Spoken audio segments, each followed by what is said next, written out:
एका मुख्याध्यापकानं पत्नी आणि 2 मुलांचं जीवन संपवल्याची धक्कादायक घटना सोलापूर जिल्ह्यातील बार्शी तालुक्यामध्ये घडली आहे. योगेश पाटील असं या मृत मुख्याध्यापकाचं नाव असून याबाबत मिळालेल्या अधिक माहितीनुसार योगेश पाटील हे नंदुरबारमधील जिल्हा परिषदेच्या शाळेत मुख्याध्यापक म्हणून कार्यरत होते.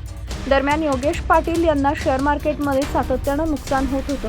त्यातून त्यांच्या डोक्यावर तब्बल 1,80,00,000 रुपयांचं कर्ज झालं होतं.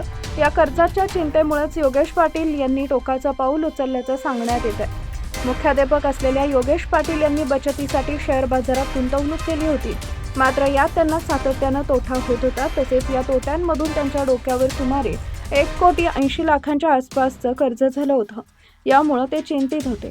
त्यातूनच योगेश यांनी पत्नी माधुरी, मुलगा अथर्व आणि शिवांश यांच्यासोबत मिळून जीवन संपवले. या घटनेमुळे गावावर शोककळा पसरली आहे.